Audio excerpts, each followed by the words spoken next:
नौजवानों ने की है, साडे बापू जी होरां ने की। असीं माण करते हैं, फख्र महसूस करते हैं।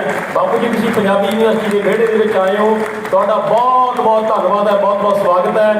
सरदार बलवीर सिंह जी राजेवाल साहब मैच दे उत्ते आउणगे।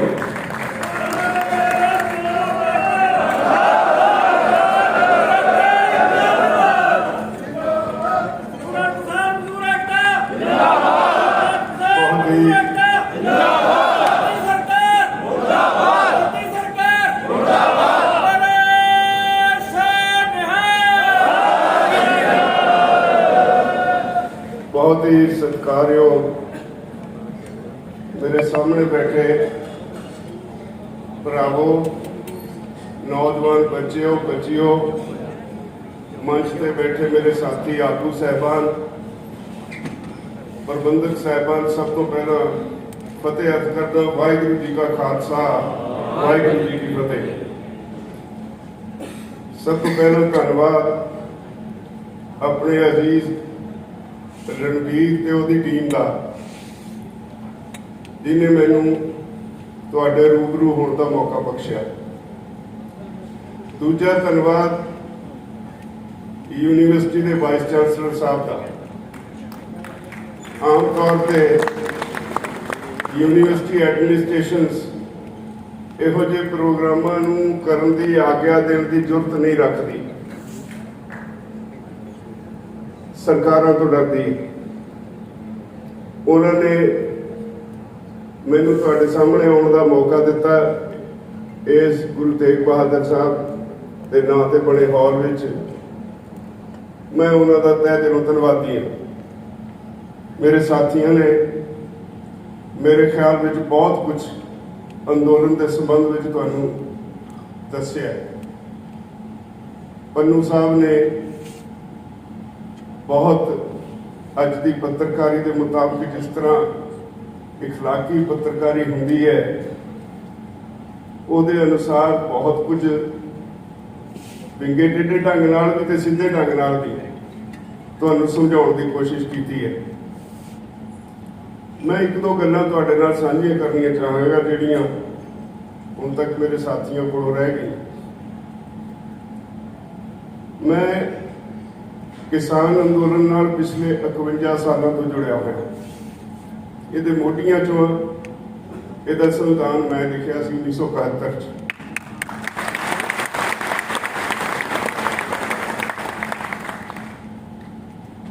कुछ पिंड विच रहन करके मापे अनपढ़ सन, बहुत सारिया मन विच इच्छावां सी। इस राह तुर पे तुरते रहे, तुरते तुरते अज इस लोगों की जंग विच तुहाडे सामने हाजिर है।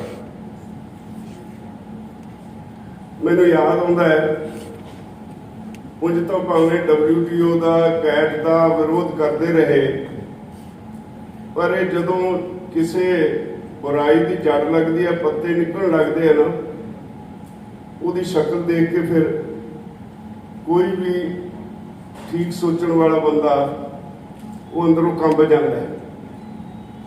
मैनू याद आता 10 अक्तूबर 2017 दिल्ली विच नीति आयोग च एक मीटिंग सी। उत्तरी भारत चों मैनू सद्या गया, एक सज्जन राजस्थान चों सी ते एक महाराष्ट्र तो सी। असीं 3 नुमाइंदे सी किसानां दे। देश के नामवर सरकारी अर्थशास्त्री सी, बड़े बड़े अधिकारी सी, ते बहुत सारिया कंपनियां दे CEO सन या कुछ मालिक सन। मुद्दा सी खेती च खड़ोत आ गई, ग्रोथ रेट घट गया, इनू पैरा सिर किवें कीता जाए। सारी खेड गिनी मिथी सी। सब पहले ही प्लान किया होया सी की करना है, की कराउणा है। सब तो पहले एक अर्थशास्त्री को समा दिता गया, जिन्हें उठते सार ही खुलासा कर दिता कि वो चाहते हैं। उन्हें कहा जी खेती च खड़ोत है, इनू पैरा सिर करने लिए इन्वेस्टमेंट चाहिए है। इन्वेस्टमेंट किसानों के पल्ले तो है नहीं, ये तो कर्जे च फसे हुए ने, खुदकुशियां करते हैं। ਤੇ ਕਾਰਪੋਰੇਟ ਹਾਊਸਿਸ ਨੂੰ ਰਿਕੁਐਸਟ ਕੀਤੀ ਜਾਏ ਉਹ ਖੇਤੀ 'ਚ ਇਨਵੈਸਟਮੈਂਟ ਕਰਨ। ਉਸ ਤੁਰੰਤ ਅਗਲਾ ਬੁਲਾਰਾ ਇੱਕ ਵੱਡੀ ਕੰਪਨੀ ਦਾ CEO ਸੀ। ਉਹਨੇ ਕਿਹਾ ਜੀ ਬਿਲਕੁਲ ਤਿਆਰ ਹਾਂ, ਇਨਵੈਸਟਮੈਂਟ ਕਰਨ ਨੂੰ ਤਿਆਰ ਹਾਂ, ਪਰ ਸਾਡੀਆਂ ਕੁਝ ਸ਼ਰਤਾਂ ਨੇ। ਸ਼ਰਤ ਇਹ ਹੈ ਵੀ ਸਾਨੂੰ 5-5, 7-7 ਹਜ਼ਾਰ ਏਕੜ ਜ਼ਮੀਨ ਦੇ ਕਲਸਟਰ ਬਣਾ ਕੇ ਦੇ ਦਿਓ, 50 ਸਾਲ ਦਾ ਲੀਜ਼ ਤੇ ਦੇ ਦਿਓ। ਲੀਜ਼ ਸਰਕਾਰ ਤੈਅ ਕਰ ਦੇ, ਅਸੀਂ ਖਜ਼ਾਨੇ 'ਚ ਜਮ੍ਹਾਂ ਕਰਾ ਦਿਆਂਗੇ। ਸਰਕਾਰ ਮਾਲਕ ਨੂੰ ਹਰ ਸਾਲ ਉਹ ਲੀਜ਼ ਮਨੀ ਦੇ ਦਿਆ ਕਰੇ। 50 ਸਾਲ ਸਾਡੇ ਕੰਮ ਵਿੱਚ ਜ਼ਮੀਨ ਦਾ ਮਾਲਕ ਦਖਲ ਨਾ ਦੇਵੇ, ਅਸੀਂ ਖੇਤੀ ਕਰਾਵਾਂਗੇ। ਇੱਥੋਂ ਇਹ ਜਦੋਂ ਕਹਾਣੀ ਸੁਣੀ ਮੈਂ ਚੌਂਕਿਆ। ਉਸ ਤੋਂ ਬਾਅਦ ਇੱਕ ਤੋਂ ਬਾਅਦ ਦੂਜਾ ਬੋਲਦੇ ਗਏ। ਹਰ ਇੱਕ ਦੀ ਰਾਮ ਕਹਾਣੀ ਇੱਕੋ ਸੀ, ਜ਼ਮੀਨ ਦੇ ਦਿਓ, ਠੇਕੇ ਤੇ ਦੇ ਦਿਓ 50 ਸਾਲ 'ਚ। ਤੇ ਮੈਂ ਜੇ ਅੱਜ ਸੋਚਦਾ ਤਾਂ ਮੈਨੂੰ ਥੋੜੀ ਸਮਝ ਪੈਂਦੀ ਹੈ ਖੇਤੀ ਕਰਨ ਵਾਸਤੇ ਜਿੰਨੀ ਕਿ ਸਰੀਰ 'ਚ ਤਾਕਤ ਚਾਹੀਦੀ ਹੈ, 20 ਸਾਲ ਇੱਕ ਮਨੁੱਖ ਚੰਗੀ ਖੇਤੀ ਕਰ ਸਕਦਾ ਹੈ, ਖੇਤਾਂ 'ਚ ਕੰਮ ਕਰ ਸਕਦਾ ਹੈ। ਇਹਦਾ ਮਤਲਬ ਤੀਜੀ ਪੀੜ੍ਹੀ ਉਦੋਂ ਤੱਕ ਤਾਂ ਖੇਤੀ ਤੋਂ ਦੂਰ ਕਰ ਦਿੱਤੇ। ਤੇ ਜੇ ਨਾ ਕੁਝ ਕਰੀਏ ਤਾਂ ਜਿਹੜੀ ਤੀਜੀ ਪੀੜ੍ਹੀ ਦੇ ਬਾਅਦ ਠੇਕਾ ਮਿਲਿਆ ਕਰੇਗਾ ਉਹਨੂੰ ਭੁੱਲ ਜਾਣਾ ਮੈਂ ਜ਼ਮੀਨ ਦਾ ਵੀ ਮਾਲਕ ਸੀ। ਉਹਨੇ ਕਹਿੰਦੇ ਤਾਂ ਕੋਈ ਗ੍ਰਾਂਟ ਹੈ ਜਿਹੜੀ ਸਰਕਾਰ ਮੈਨੂੰ ਦਿੰਦੀ ਹੈ ਹਰ ਸਾਲ। ਤੋਂ ਉਹ ਤੋਂ ਬਾਅਦ ਜਦੋਂ ਮੇਰੀ ਵਾਰੀ ਆਈ ਇਹ ਕਹਿ ਦਿੱਤਾ ਗਿਆ ਭਈ ਤੁਹਾਡੀ ਬਾਅਦ 'ਚ ਸੁਣਾਂਗੇ। ਥੋੜੀ ਦੇਰ ਬਾਅਦ ਮੇਰੇ ਦੂਜੇ ਸਾਥੀਆਂ ਨੂੰ ਵੀ ਏਦਾਂ ਹੀ ਟਾਲਤਾ। ਮੀਟਿੰਗ ਖਤਮ ਹੋਣ 'ਚ ਅੱਧਾ ਘੰਟਾ ਰਹਿ ਗਿਆ। ਮੈਨੂੰ ਲੱਗਿਆ ਵੀ ਇਹ ਸਾਡੀ ਤਾਂ ਹਾਜ਼ਰੀ ਲਵਾਉਣ ਵਾਸਤੇ ਬੁਲਾਇਆ ਹੋਇਆ। ਮੈਂ ਉੱਠ ਕੇ ਜਿਹੜਾ ਬਾਹਰ ਨਿਕਲਣ ਵਾਲਾ ਗੇਟ ਸੀ ਉਹਦੇ ਅੰਦਰੋਂ ਕੁੰਡੀ ਲਾ ਕੇ ਉੱਚੀ ਆਵਾਜ਼ 'ਚ ਕਿਹਾ, ਮਿਸਟਰ ਚੇਅਰਮੈਨ ਮੇਰੇ ਵੱਲ ਧਿਆਨ ਦਿਓ, ਸਾਨੂੰ ਇੱਥੇ ਕਿਸ ਕੰਮ ਲਈ ਸੱਦਿਆ? ਅਸੀਂ 3 ਕਿਸਾਨਾਂ ਦੇ ਨੁਮਾਇੰਦੇ ਆਏ ਹਾਂ, ਤਿੰਨਾਂ ਦੀ ਤੁਸੀਂ ਗੱਲ ਨਹੀਂ ਸੁਣੀ। ਅੱਧਾ ਘੰਟਾ ਮੀਟਿੰਗ ਖਤਮ ਹੋਣ 'ਚ ਰਹਿ ਗਿਆ। ਆਖਿਰ ਕਰਨਾ ਕੀ ਚਾਹੁੰਦੇ ਹੋ? ਨਹੀਂ ਆਪਕੀ ਬਾਤ ਸੁਣेंगे। ਮੈਂ ਕਿਹਾ ਜੇ ਸੁਣਨੀ ਹੁੰਦੀ ਤਾਂ ਸਾਡਾ ਨੰਬਰ ਕਿਉਂ ਕੱਟਿਆ? ਅਸਲ 'ਚ ਤੁਸੀਂ ਸੁਣਨੀ ਨਹੀਂ ਚਾਹੁੰਦੇ। ਮੈਂ ਕੁੰਡੀ ਲਾਤੀ। ਕਿਸੇ ਦੀ ਹਿੰਮਤ ਹੈ ਮੈਨੂੰ ਕੁੱਟ ਕੇ ਭਾਵੇਂ ਬਾਹਰ ਨਿਕਲ ਜਾਓ, ਮੈਂ ਨਹੀਂ ਨਿਕਲ ਦਿੰਦਾ ਬਾਹਰ ਜਿੰਨੀ ਦੇਰ ਸਾਡੀ ਗੱਲ ਨਹੀਂ ਸੁਣਦੇ। ਉਹੀ ਮੀਟਿੰਗ 3 ਵਜੇ ਤੱਕ ਚੱਲੀ। 3 ਵਜੇ ਤੱਕ ਮੀਟਿੰਗ ਚੱਲੀ, 2 ਘੰਟੇ ਹੋਰ ਅਸੀਂ ਤਿੰਨਾਂ ਨੇ ਖੁੱਲ੍ਹ ਕੇ ਆਪੋ ਆਪਣੀ ਗੱਲ ਰੱਖੀ। ਇੱਕ ਗੱਲ ਮੈਂ ਉਹਨਾਂ ਨੂੰ ਉਦੋਂ ਕਹਿ ਆਇਆ ਸੀ ਜਿਹੜੀ ਮੈਨੂੰ ਲੱਗਦਾ ਵੀ ਅੱਜ ਤੁਸੀਂ ਸਾਰਿਆਂ ਨੇ ਉਹਦੇ ਤੇ ਫੁੱਲ ਚੜਾਤੇ। ਮੈਂ ਉਹਨਾਂ ਨੂੰ ਕਹਿ ਕੇ ਆਇਆ ਵੀ ਯਾਦ ਰੱਖਿਓ ਜਿਹੜੇ ਪਾਸੇ ਤੁਸੀਂ ਤੁਰ ਪਏ ਇਹ ਕਦਮ ਬਹੁਤ ਸੁਸਾਈਡਲ ਹੈ। ਪੰਜਾਬ ਔਰ ਹਰਿਆਣਾ ਇਸ ਦੇਸ਼ ਦੇ 2 ਸੂਬੇ ਨੇ ਜਿੱਥੇ ਦੇ ਕਿਸਾਨਾਂ ਦੀ ਕਲਚਰ ਇੱਕੋ ਹੈ, ਰਹਿਣ ਸਹਿਣ ਸਭ ਕੁਝ ਉਹਨਾਂ ਦਾ ਇੱਕੋ ਹੈ। ਔਰ ਅਸੀਂ ਉਹ ਲੋਕ ਹਾਂ ਜਿਹੜੇ ਜ਼ਮੀਨ ਨਾਲ ਜੰਮਦੇ, ਜ਼ਮੀਨ ਨਾਲ ਪਿਆਰ ਹੋ ਜਾਂਦਾ ਹੈ। ਅਸੀਂ ਜ਼ਮੀਨ ਤੋਂ ਬਿਨਾਂ ਰਹਿ ਨਹੀਂ ਸਕਦੇ। ਜਿੱਦਣ ਤੁਸੀਂ ਇਸ ਤਰ੍ਹਾਂ ਸਾਡੇ ਕੋਲੋਂ ਜ਼ਮੀਨ ਖੋਹਣ ਦੀ ਕੋਸ਼ਿਸ਼ ਕੀਤੀ, ਯਾਦ ਰੱਖਿਓ ਪੰਜਾਬ ਔਰ ਹਰਿਆਣਾ ਦੋਵੇਂ ਤੁਹਾਡੇ ਵੱਸ ਵਿੱਚ ਨਹੀਂ ਰਹੇ। ਜਿਹਦੇ ਕੋਲ 2 ਏਕੜ ਆ ਉਹਦੇ ਵੀ ਮੋਢੇ ਤੇ ਗੰਡਾਸਾ ਹੋਏਗਾ, ਜਿਹਦੇ ਕੋਲ 20 ਏਕੜ ਆ ਉਹਦੇ ਵੀ ਮੋਢੇ ਤੇ ਗੰਡਾਸਾ ਹੋਏਗਾ।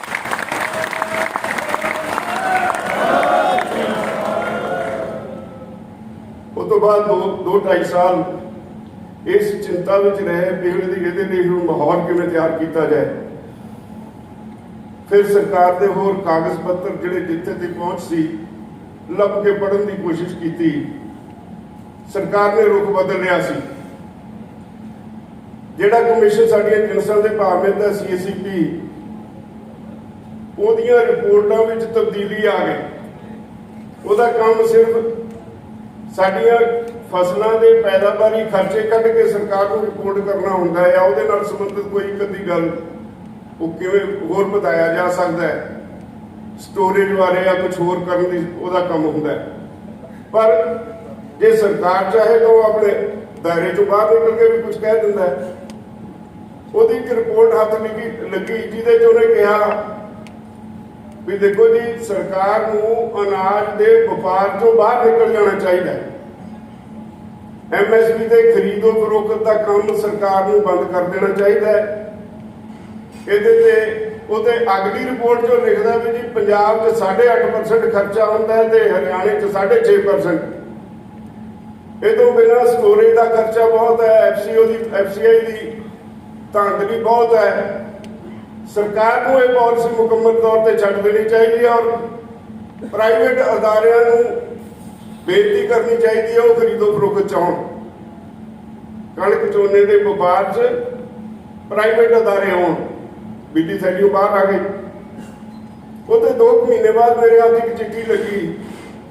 ਪ੍ਰਧਾਨ ਮੰਤਰੀ ਦੇ ਦਫ਼ਤਰ ਨੇ ਸਾਰੇ ਮੁੱਖ ਮੰਤਰੀਆਂ ਨੂੰ ਇੱਕ ਚਿੱਠੀ ਲਿਖੀ।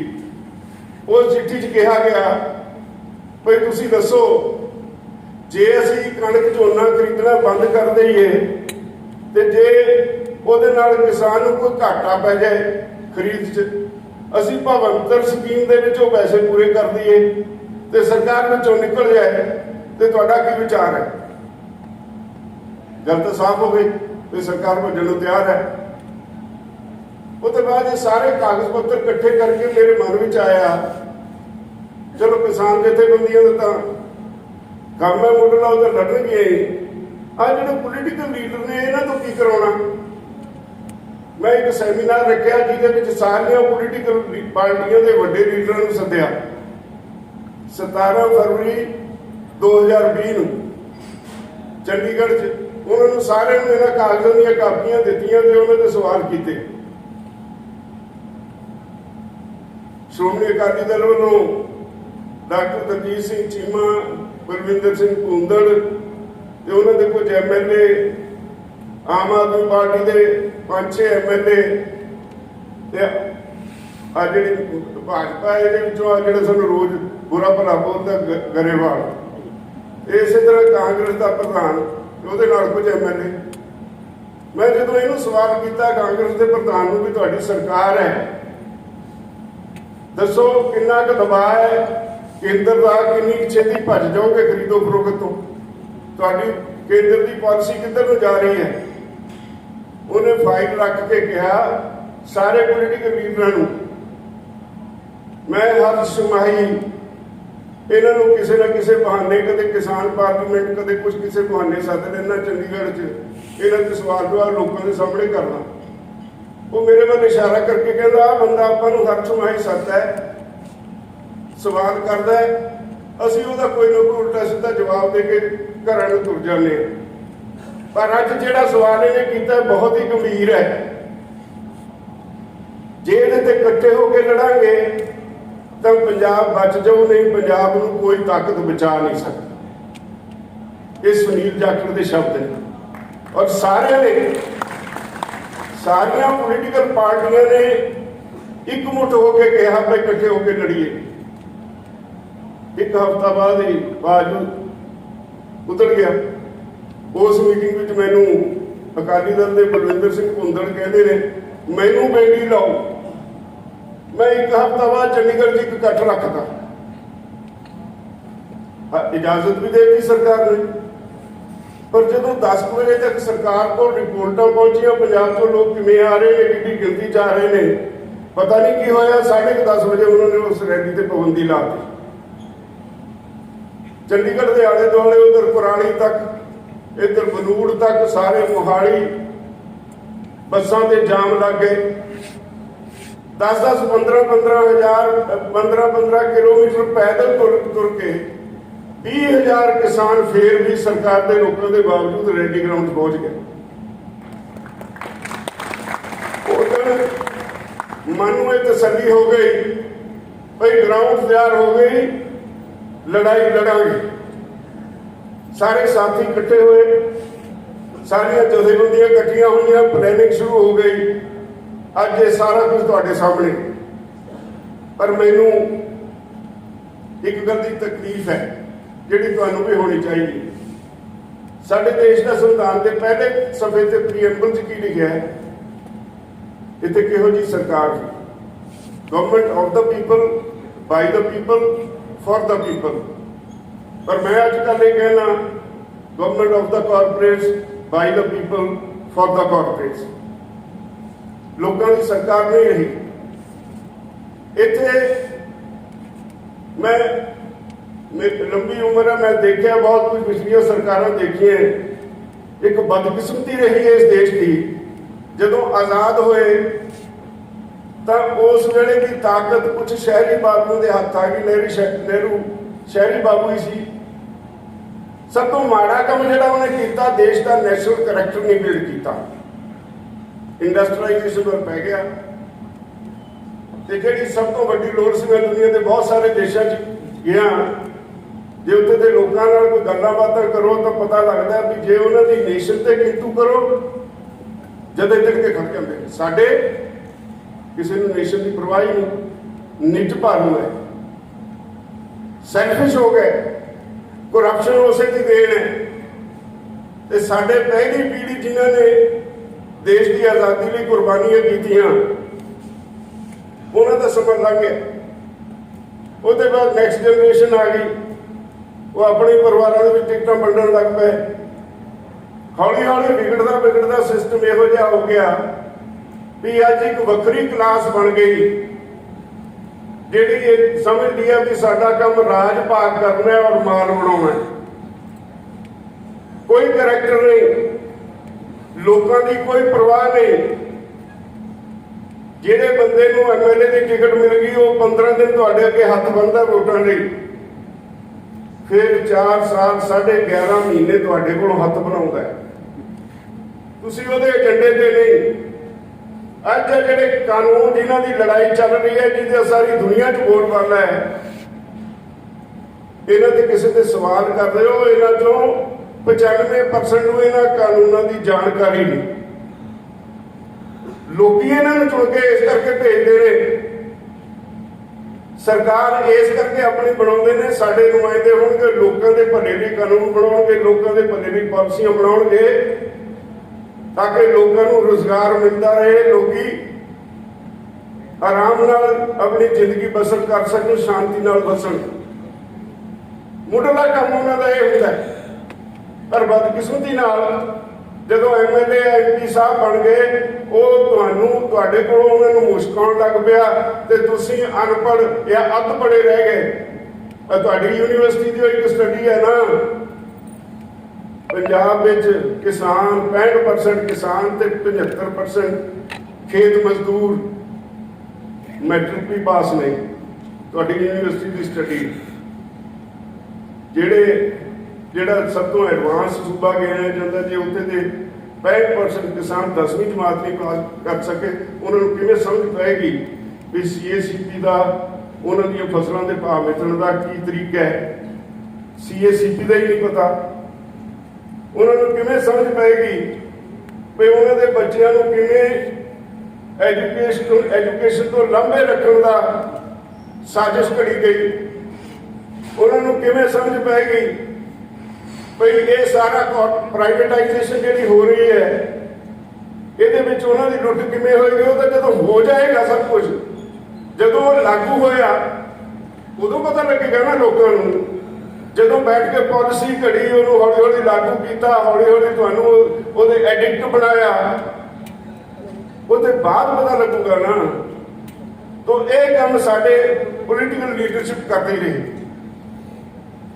ਅੱਜ ਬਦਕਿਸਮਤੀ ਇਸ ਦੇਸ਼ ਦੀ ਇਹ ਹੈ, ਪੋਲੀਟੀਕਲ ਪਾਰਟੀ ਹਰੇਕ ਇਹ ਕੁਝ ਪਰਿਵਾਰਾਂ ਤੱਕ ਸੀਮਿਤ ਹੋ ਗਈ ਔਰ ਉਹਨਾਂ ਲੋਕਾਂ ਨੂੰ ਕੋਈ ਤੁਹਾਡੀ ਚਿੰਤਾ ਨਹੀਂ। ਅੱਜ ਬੇਰੁਜ਼ਗਾਰੀ ਹੈ। ਮੈਨੂੰ ਯਾਦ ਆ ਜਦੋਂ ਕਾਫੀ ਡਿਟੇਲ 'ਚ ਡਾਕਟਰ ਦਰਸ਼ਨਪਾਲ ਤੁਹਾਨੂੰ ਦੱਸ ਕੇ ਜਦੋਂ ਗੱਲਬਾਤ ਚੱਲ ਰਹੀ ਸੀ ਸਰਕਾਰ ਨਾਲ, ਉਦੋਂ ਮੈਂ ਇੱਕ ਮੀਟਿੰਗ 'ਚ ਪੁੱਛਿਆ ਜੀ 86% ਕਿਸਾਨ ਇਸ ਦੇਸ਼ ਦੇ 2 ਹੈਕਟੇਅਰ ਘੱਟ ਜ਼ਮੀਨ ਦੇ ਮਾਲਕ ਨੇ। 10 ਏਕੜ ਤੋਂ ਘੱਟ ਸਾਡੀ PAU ਹੈ ਜਿਹੜੀ ਇਹ ਬੜਾ 80s ਦੀ ਕਹਿੰਦੀ ਹੈ ਵੀ ਇਹ ਯੂਨਿਟ ਵਾਇਬਲ ਨਹੀਂ ਹੈ, ਇਹਦੇ 'ਚ ਬਚਦਾ ਹੀ ਕੁਝ ਨਹੀਂ 10 ਏਕੜ ਤੋਂ ਘੱਟ ਵਾਲੇ ਨੂੰ।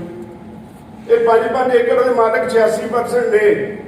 ਇਹ ਅਨਪੜ੍ਹ ਨੇ, ਇਹ ਅੱਧ ਪੜ੍ਹੇ ਨੇ, ਇਹਨਾਂ ਦੇ ਕੋਲ ਕੋਈ ਹੁਨਰ ਨਹੀਂ, ਕੋਈ ਸਕਿੱਲ ਨਹੀਂ। ਪੈਸਾ ਇਹਨਾਂ ਕੋਲ ਤੁਸੀਂ ਛੱਡਿਆ ਨਹੀਂ, ਤੁਹਾਡੀ ਪਾਲਿਸੀ ਸੀ ਘੱਟ ਭਾਅ ਮਿਲ ਕੇ ਉਹਨਾਂ ਨੂੰ ਸਕਵੀਜ਼ ਕਰਦੇ ਰਹੇ ਤੇ ਉਹਨਾਂ ਦੇ ਕੋਲ ਪੈਸਾ ਵੀ ਨਹੀਂ ਜਿਹੜਾ ਕੋਈ ਕਾਰੋਬਾਰ ਕਰ ਸਕਣ। ਤੇ ਬਾਪ ਦਾਦੇ ਵਾਲਾ ਕੰਮ ਇੱਕੋ ਆਉਂਦਾ, ਖੇਤੀ ਵਾਲਾ ਸਿਰ 'ਚ ਮਿੱਟੀ ਪਾਉਣ ਦਾ।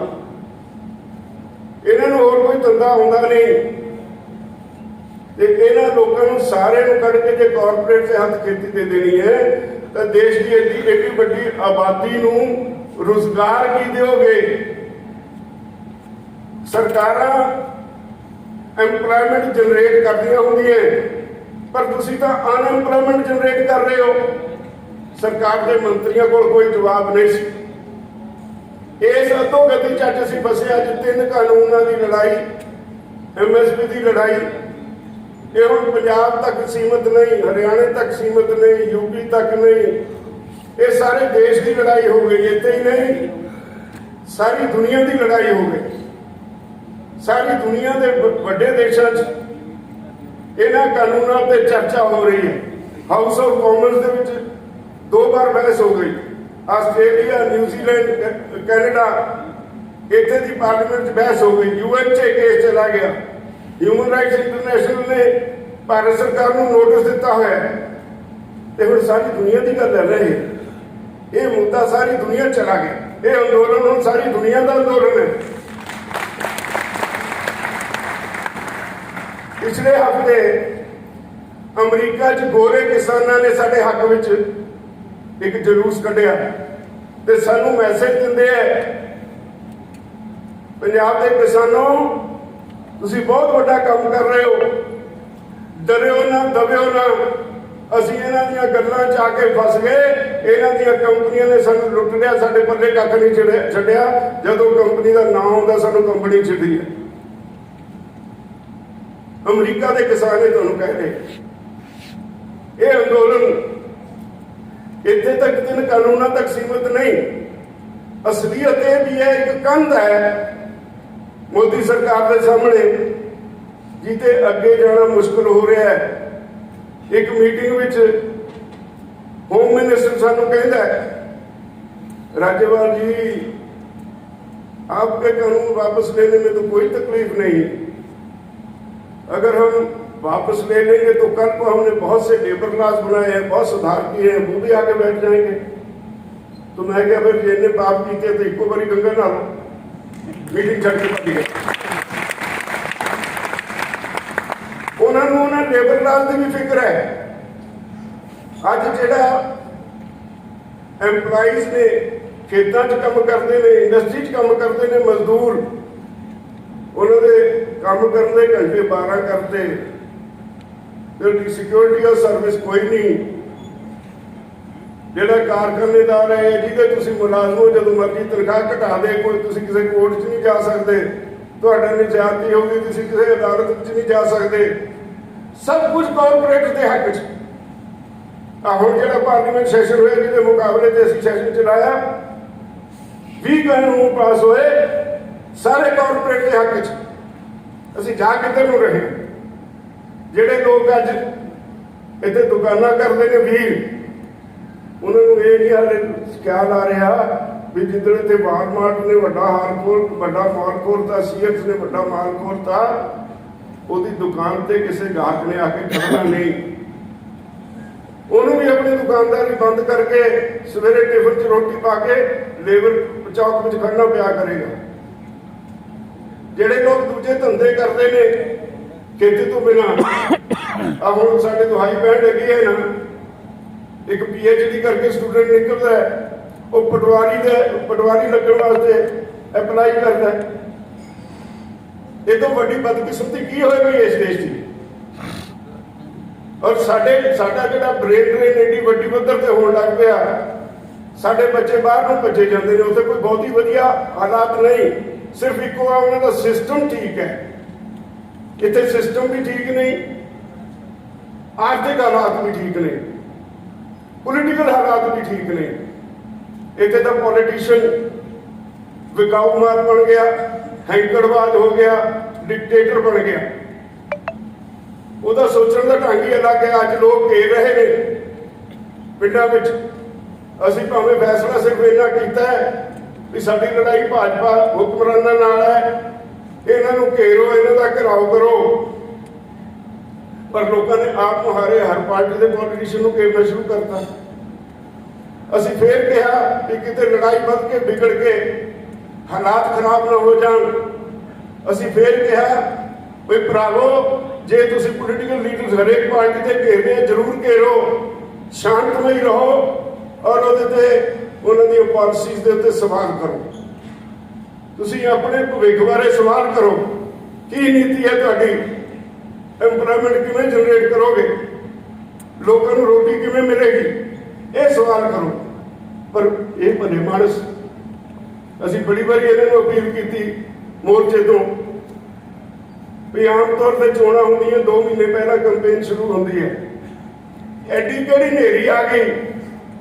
ਪੰਜਾਬ ਦਾ ਕਿਸਾਨ ਦਿੱਲੀ ਮੋਰਚੇ ਤੇ ਬੈਠਾ ਹੈ, ਜਿਹੜਾ ਘਰਾਂ 'ਚ ਬੈਠਾ ਸਾਡੇ ਨਾਲ ਹਮਦਰਦੀ ਰੱਖਦਾ ਹੈ, ਉਹਨੂੰ ਤੁਸੀਂ ਬਾਰ-ਬਾਰ ਜਾ ਕੇ ਛੇੜਦੇ ਚੋਣਾਂ ਲਈ। ਉਹਨਾਂ ਦਾ ਧਿਆਨ ਮੋਰਚੇ ਤੋਂ ਹਟਾਉਣ ਵਾਸਤੇ, ਭਟਕਾਉਣ ਵਾਸਤੇ ਤੁਸੀਂ ਪਿੰਡਾਂ ਵਿੱਚ ਜਾ ਕੇ ਰੋਜ਼ ਛੇੜਛਾੜ ਕਰਦੇ ਹੋ। ਕੀ ਤੁਸੀਂ ਚੋਣਾਂ ਦੇ 2 ਮਹੀਨੇ ਤੱਕ ਪਹਿਲਾਂ ਤੱਕ ਚੁੱਪ ਕਰਕੇ ਬੈਠ ਨਹੀਂ ਸਕਦੇ ਜਾਂ ਮੋਰਚੇ ਦੀ ਹਮਾਇਤ ਨਹੀਂ ਕਰ ਸਕਦੇ? ਪਰ ਐਡੀਆਂ ਬੇਸ਼ਰਮ ਹੋ ਗਈਆਂ ਸਾਡੀਆਂ ਪੋਲੀਟੀਕਲ ਪਾਰਟੀਆਂ, ਉਹ ਜਾ ਕੇ ਰੋਜ਼ ਲੋਕਾਂ ਨੂੰ ਛੇੜਦੀਆਂ ਔਰ ਲੋਕ ਵੀ ਐਡੇ ਬਹਾਦਰ ਹੋ ਗਏ, ਹਰ ਜਗ੍ਹਾ ਘੇਰਨ ਲੱਗ ਪਏ। ਮੈਨੂੰ ਲੱਗਦਾ ਇਹ ਇੱਕ ਨਵੀਂ ਤਬਦੀਲੀ ਦਾ ਸੰਕੇਤ ਹੈ। ਇਸ ਸੰਕੇਤ ਵਿੱਚ ਸਾਡੀ ਨੌਜਵਾਨ ਪੀੜ੍ਹੀ ਨੂੰ ਅੱਗੇ ਆਉਣਾ ਪਏਗਾ। ਅਸੀਂ ਜਿਹੜੇ ਆਪਣੀ ਉਮਰ ਕੱਟ ਚੁੱਕੇ, ਫਿਰ ਵੀ ਤੁਹਾਡੇ ਭਵਿੱਖ ਦੀ ਚਿੰਤਾ ਹੈ, ਤੁਸੀਂ ਸਾਡੇ ਹੋ। ਇਹ ਕੁਦਰਤ ਦਾ ਨਿਯਮ ਹੈ, ਹਰ ਬੁੜਾ ਆਪਣੇ ਪੋਤੇ ਵੱਲ ਦੇਖੀ ਜਾਂਦਾ। ਆਪਣੇ ਪੁੱਤਰ ਦੇ ਤਾਂ ਕਿਤੇ ਥੱਪੜ ਮਾਰਿਆ, ਉਹ ਪੋਤੇ ਦੇ ਨਹੀਂ ਮਾਰਨ ਦਿੰਦਾ ਕਿਸੇ ਨੂੰ। ਤੁਸੀਂ ਮੇਰੇ ਪੋਤਿਆਂ ਦੇ ਹਾਣ ਦਿਓ, ਸਾਨੂੰ ਤੁਹਾਡੀ ਚਿੰਤਾ ਹੈ। ਮੇਰਾ ਪੁੱਤਰ ਵੀ MBA ਕਰਕੇ ਆ ਬਾਹਰ ਆਸਟ੍ਰੇਲੀਆ ਤੋਂ, ਮੈਂ ਉਹਨੂੰ ਜਾਣ ਨਹੀਂ ਦੇ ਰਿਹਾ। ਉਹ ਕਹਿੰਦਾ ਇੱਥੇ ਹੈਗੀ, ਮੈਂ ਬਾਹਰ ਜਾਣਾ। ਮੈਂ ਕਿਹਾ ਨਹੀਂ, ਤੂੰ ਇੱਥੇ ਰਹਿਣਾ। ਇੱਥੇ ਫਿਊਚਰ ਨਜ਼ਰ ਨਹੀਂ ਆ ਰਿਹਾ।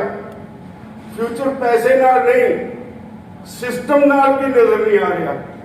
ਇੱਥੇ ਚਲੇ ਜਾਂਦੇ, ਤੁਹਾਨੂੰ ਇੱਥੇ ਕੋਈ ਸਿਪਾਹੀ ਘੇਰ ਕੇ ਬਿਨਾਂ ਵਜ੍ਹਾ ਕਹਿੰਦੇ ਯਾਰ ਮੇਰੀ ਜੇਬ ਗਰਮ ਕਰਕੇ ਜਾ, ਨਹੀਂ ਮੈਂ ਤੇਰਾ ਚਲਾਨ ਕੱਟਣ ਲੱਗਿਆ। ਆਹ ਸਿਸਟਮ ਸਾਡੇ ਪੱਲੇ ਪੈ ਗਿਆ। ਕਿਸੇ ਦਫ਼ਤਰ 'ਚ ਜਾਓ, ਚੰਗਾ ਭਲਾ 50,000 60,000 70,000 ਤਨਖਾਹ ਲੈਂਦਾ ਬਾਬੂ, ਪਹਿਲਾਂ ਤੁਹਾਡੀ ਜੇਬ ਵੱਲ ਦੇਖਦਾ ਵੀ ਮੈਨੂੰ ਕੀ ਦਊ ਤਾਂ ਮੈਂ ਕੰਮ ਕਰੂੰ। ਇਦਾਂ ਦਾ ਸਿਸਟਮ ਕਿਆਸਿਆ ਸੀ ਅਸੀਂ। ਜੇ ਤੁਸੀਂ ਤੁਹਾਨੂੰ ਕਿਤੇ ਮਦਦ ਦੀ ਲੋੜ ਪੈ ਜਾਏ, ਪੋਲੀਟੀਸ਼ੀਅਨ ਦੇ ਘਰ ਚਲੇ ਜਾਓ, ਉੱਥੇ ਪਹਿਲਾਂ ਮੇਲਾ ਲੱਗਿਆ ਹੈ, 2 ਘੰਟੇ ਬਾਅਦ ਤੁਹਾਡੀ ਵਾਰੀ ਆਉਂਦੀ, ਉਹ ਕਹਿੰਦਾ ਕੋਈ ਨਹੀਂ ਕਾਕਾ, ਫਿਰ ਰਾਜੀ ਕਰ ਲੂੰ। ਲੋਕਾਂ ਦੀ ਨੁਮਾਇੰਦਗੀ ਕਰਨ ਵਾਲੇ ਲੋਕ ਆਪਣੀ ਜ਼ਿੰਮੇਵਾਰੀ ਤੋਂ ਭੱਜ ਗਏ। ਦੇਸ਼ ਦੇ ਵਿੱਚ ਸੰਵਿਧਾਨ ਦਾ ਰਾਜ ਹੈ, ਸੰਵਿਧਾਨ ਕਿਤੇ ਦੀਦਾ ਨਹੀਂ। ਅੱਜ ਕੀ ਹੈ ਆ ਮੋਰਚਾ, ਅਸੀਂ ਢਾਹ ਕੇ ਮਨਾ ਰਹੇ ਹਾਂ ਮੋਦੀ ਦੇ ਮੰਤਰੀਆਂ ਨੂੰ ਵੀ ਸਾਡੀ ਗੱਲ ਬਿਲਕੁਲ ਦਰੁਸਤ ਹੈ, ਸਾਡੇ ਕਾਨੂੰਨ ਵਾਪਸ ਹੋਣੇ ਚਾਹੀਦੇ ਨੇ। ਢਾਹ ਕੇ ਮਨਾਏ, ਕੁੱਟ ਕੇ ਮਨਾਏ, ਮੈਂ ਦਾਅਵਾ ਕਰਦਾ ਹਾਂ। ਪਰ ਅੱਜ ਕਿਉਂ ਨਹੀਂ ਇਹ ਵਾਪਸ ਲੈਂਦੇ? ਰਾਜ ਹੱਥ ਹੈ। ਉਹ ਕਹਿੰਦੇ ਸਾਨੂੰ ਇੱਕ ਵਾਰੀ ਵੋਟਾਂ ਪਾਤੀਆਂ, ਤੁਸੀਂ ਇਸ ਕਰਕੇ ਸਰਕਾਰ ਲਈ ਬਣਾ, ਸਾਰੀ ਮਸ਼ੀਨਰੀ ਸਾਡੇ ਕਬਜ਼ੇ 'ਚ ਹੈ, ਬੈਠੇ ਰਹੋ, ਅਸੀਂ ਨਹੀਂ ਪਰਵਾਹ ਕਰਦੇ। ਰਾਜ ਹੱਥ ਬੈਠੇ ਨੇ। ਜਦੋਂ ਕਿਤੇ ਬੈਕਡੋਰ ਗੱਲਾਂ ਵੀ ਹੁੰਦੀਆਂ ਨੇ, ਇੱਕੋ ਗੱਲ ਕਹੀ ਜਾਂਦੇ ਨੇ, ਕੋਈ ਰਸਤਾ ਤਾਂ ਦੱਸੋ ਸਾਡੀ ਇੱਜ਼ਤ ਬਚ ਜੇ। ਇਹ ਤਾਂ ਮਾਨੇ ਕੀ ਹੈ? ਮਾਨੇ ਹੈ ਵੀ ਉਹ ਮੰਨਦੇ ਨੇ। ਹੁਣ ਇੱਕ ਕੋਈ ਆਇਆ ਲੀਡਰ ਕਹਿੰਦਾ ਏਦਾਂ ਕਰੋ, ਪ੍ਰੈਸ 'ਚ ਵੀ ਆ ਗਿਆ ਨਾ, ਕਹਿੰਦੇ ਜੀ 3 ਸਾਲ ਵਾਸਤੇ ਅਸੀਂ ਇਹਨੂੰ ਫਰੀਜ਼ ਕਰ ਦਿੰਦੇ ਹਾਂ, ਔਰ ਨਾਲ ਇਹ ਕਹਿੰਦੇ ਨੇ ਦਮੀ ਆਵਾਜ਼ 'ਚ ਯਾਰ 100 ਖਵਾ ਲਓ, ਅਸੀਂ ਮੁੜ ਕੇ ਲਾਗੂ ਨਹੀਂ ਕਰਦੇ। ਤਾਂ ਅੱਜ ਕਿਉਂ ਨਹੀਂ? ਜਦੋਂ ਤੁਸੀਂ ਇਹ ਮੰਨਦੇ ਹੋ ਵੀ ਗਲਤ ਕਾਨੂੰਨ ਬਣੇ ਨੇ, ਤਾਂ ਅੱਜ ਵਾਪਸ ਕਿਉਂ ਨਹੀਂ ਲੈਂਦੇ? ਤਾਂ ਹੁਣ ਫਿਰ ਸਾਡੇ ਕੋਲ ਕੀ ਰਸਤਾ ਹੈ? ਡਾਕਟਰ ਸਾਹਿਬ ਕਹਿ ਕੇ ਚਲੇ ਗਏ ਤੁਹਾਨੂੰ, ਬੰਗਾਲ ਦੀਆਂ ਚੋਣਾਂ ਵਾਲੇ ਵੀ ਇਹਨਾਂ ਨੂੰ ਕਿਹਾ ਨਾ ਸਾਨੂੰ ਇੱਧਰ ਨੂੰ ਤੋਰੋ, ਇਹ ਨਾ ਟਲੇ। ਅਸੀਂ ਉੱਥੇ ਸਾਡਾ ਕੋਈ ਬਹੁਤਾ ਕੇਡਰ ਨਹੀਂ ਸੀ। ਇਹ ਮੈਂ ਰੇਟ ਕੀ ਦੱਸਾਂ ਤੁਹਾਨੂੰ, ਸਾਡੀ ਸਾਰੀਆਂ ਜਥੇਬੰਦੀਆਂ ਦਾ ਕੇਡਰ ਬਹੁਤ ਨਹੀਂ ਸੀ ਉੱਥੇ। ਅਸੀਂ ਇੱਕ ਚਿੱਠੀ ਲਿਖੀ ਕਿਸਾਨਾਂ ਵੱਲੋਂ, ਉੱਥੇ ਦੇ ਕਿਸਾਨਾਂ ਦੇ ਨਾਲ ਉਹਦੀ ਲੈਂਗੁਏਜ ਬਹੁਤ ਟੱਚਿੰਗ ਸੀ। ਉਹ ਜਾ ਕੇ ਚਿੱਠੀ ਅਸੀਂ ਜਦੋਂ ਪਹਿਲੇ ਦਿਨ ਦਿੱਤੀ, ਮੈਨੂੰ ਯਾਦ ਹੈ ਇੱਕ ਕਾਲਜ ਦੇ ਵਿੱਚ ਰਾਤ ਨੂੰ ਇੰਟੈਲੈਕਚੁਅਲਸ ਦੀ ਇੱਕ ਮੀਟਿੰਗ ਸੀ ਜਿਹਦੇ ਵਿੱਚ ਕੋਈ 250-300 ਇੰਟੈਲੈਕਚੁਅਲ ਸੀ। ਮੈਂ ਮੋਰਚੇ ਬਾਰੇ ਅੱਧਾ ਪੌਣਾ ਘੰਟਾ ਬੋਲਿਆ। ਉਹ ਤੋਂ ਬਾਅਦ ਮੈਂ ਉਹਨਾਂ ਨੂੰ ਕਿਹਾ ਜੀ ਸਾਡੇ ਕੋਲ ਅਸੀਂ ਇਹ ਚਿੱਠੀ ਲੈ ਆਏ ਹਾਂ, ਸਾਡੇ ਕੋਲ ਬਹੁਤਾ ਪੈਸਾ ਨਹੀਂ ਹੈ, ਅਸੀਂ ਇਹ ਛੁਪਵਾ ਕੇ ਘਰ ਘਰ ਨਹੀਂ ਪਹੁੰਚਾ ਸਕਦੇ, ਤੁਸੀਂ ਕੁਛ ਇਹਦੇ 'ਚ ਮਦਦ ਕਰ ਸਕਦੇ ਹੋ। ਉਹਦੇ ਪਿੱਛੋਂ ਹੀ ਕੋਈ ਉੱਠਿਆ ਵੀ ਮੈਂ 2 ਲੱਖ ਚੁਕਾਉਂ, ਕਿਸੇ ਨੇ ਕਿਹਾ ਮੈਂ 5 ਲੱਖ ਚੁਕਾਉਂ। ਆਪਣੇ ਵਿੱਚੋਂ ਪੰਜਾਬ ਦੀ ਰਾਜਧਾਨੀ ਚੰਡੀਗੜ੍ਹ ਹੈ, ਪਿੰਡਾਂ ਵਿੱਚ ਜਾ ਕੇ ਉੱਥੇ ਵਸੇ ਹੋਏ ਨੇ ਨਾ, ਉਵੇਂ ਜਿਵੇਂ ਕਲਕੱਤੇ ਵਿੱਚ ਵੀ ਸਾਰੇ ਬੰਗਾਲ ਦੇ ਲੋਕ ਆ ਕੇ ਵਸੇ ਹੋਏ ਨੇ। ਉਹ ਇਕੱਠੇ ਹੋਏ ਮੀਟਿੰਗ ਕੀਤੀ, ਉਹਨਾਂ ਨੇ ਪਤਾ ਨਹੀਂ ਕਿੰਨਾ ਕੁ ਛੁਪਵਾਇਆ। ਉਹ ਆਪੋ ਆਪਣਾ ਇਲਾਕਾ ਵੰਡ ਰਹੇ ਵੀ ਤੂੰ ਇਹਨਾਂ ਪਿੰਡਾਂ 'ਚ। ਇੱਕ ਹਫ਼ਤੇ ਦੇ ਬਾਅਦ ਜਿਹੜੀ ਮਮਤਾ ਦੇ ਖਿਲਾਫ ਐਂਟੀ ਇਨਕੰਬੈਂਸੀ ਦਾ ਅਸਰ ਸੀ, ਉਹਦੀ ਬਜਾਏ ਐਂਟੀ ਬੀਜੇਪੀ ਹੋ ਗਿਆ ਔਰ ਮੋਦੀ ਮਾਰਦੀ ਬੀਜੇਪੀ। ਇੱਕ ਚਿੱਠੀ ਨੇ ਭਾਈਚਾਰਕ ਸਾਂਝ ਨੇ, ਉਹ ਚਿੱਠੀ ਦੇ ਰਾਹੀਂ ਜਿਹੜੀ ਭਾਈਚਾਰਕ ਸਾਂਝ ਦਾ ਸੁਨੇਹਾ ਸੀ, ਇਹ ਉਹਨਾਂ ਨੂੰ ਅਪੀਲ ਸੀ, ਉਹਨੇ ਸਾਰਾ ਕੁਝ ਬਦਲ ਦਿੱਤਾ। ਅਸੀਂ ਉਹਨੇ ਬੀਜੇਪੀ ਵਾਲਿਆਂ ਨੂੰ ਕਿਹਾ ਹੈ ਪ੍ਰਧਾਨ ਮੰਤਰੀ ਦੀ ਕੁਰਸੀ ਨੂੰ ਰਸਤਾ ਯੂਪੀ ਵਿੱਚ ਹੀ ਜਾਂਦਾ ਹੈ।